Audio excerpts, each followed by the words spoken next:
Saatnya kita ke Maluku Tengah, Tribuners. Polemik bantuan atensi. Kadis Sosial Malteng menyebut penyaluran sudah sesuai regulasi. Pelaksana tugas atau PLT Kepala Dinas Sosial Maluku Tengah, Ruslan Wailisa, memberikan klarifikasi resmi terkait pembagian bantuan atensi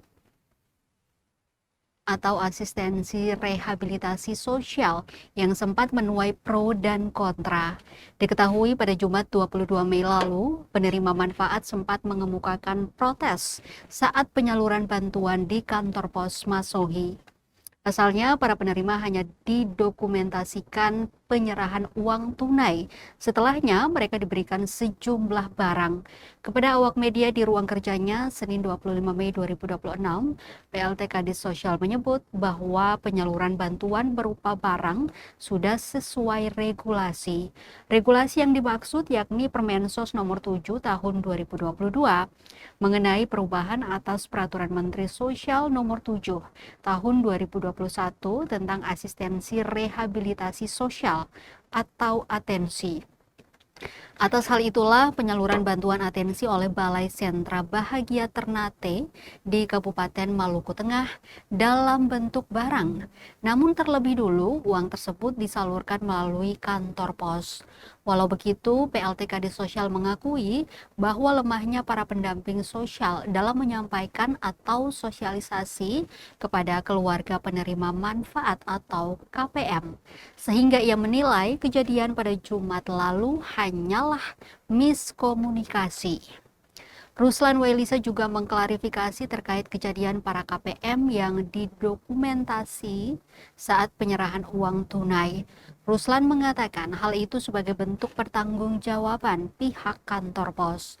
Usai dicek harga real produk yang disalurkan, ternyata itulah harga yang berlaku di Kota Masohi, sehingga tidak ada indikasi untuk menaikkan harga. Ia berharap dengan penjelasan tersebut dapat meredam simpang siur yang belakangan sudah tersebar ke publik. Dikonfirmasi soal asesmen kebutuhan penerima, Ruslan membenarkan hal tersebut. Disampaikan sebelum bantuan disalurkan, para pendamping semestinya melakukan asesmen. Alhasil, semua daftar barang ditentukan oleh pihak balai karena bantuan atensi termasuk dalam jenis bantuan pemenuhan hidup layak atau PHL, di mana harus memenuhi unsur kebutuhan pokok, kebutuhan kebersihan diri, dan kebutuhan asupan nutrisi.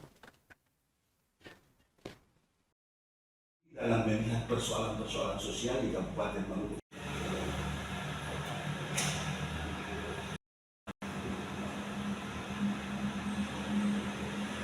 itu mengatur memang kalau Bapak Ibu nanti bisa lihat itu di Permensos nomor 7 itu mengatur tentang bantuan atensi itu bisa berupa barang dan bisa berupa uang.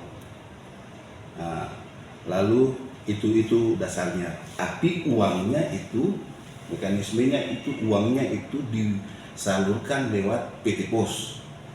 PT Pos lalu uangnya itu dibelanjakan senilai 1 juta itu. Kepentingan pertanggungjawaban teman-teman di pos.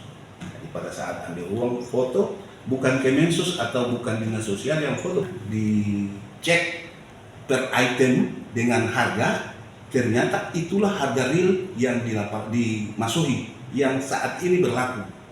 Tidak ada sedikit pun atau sepeser pun teman-teman di balai untuk menaikkan harga real.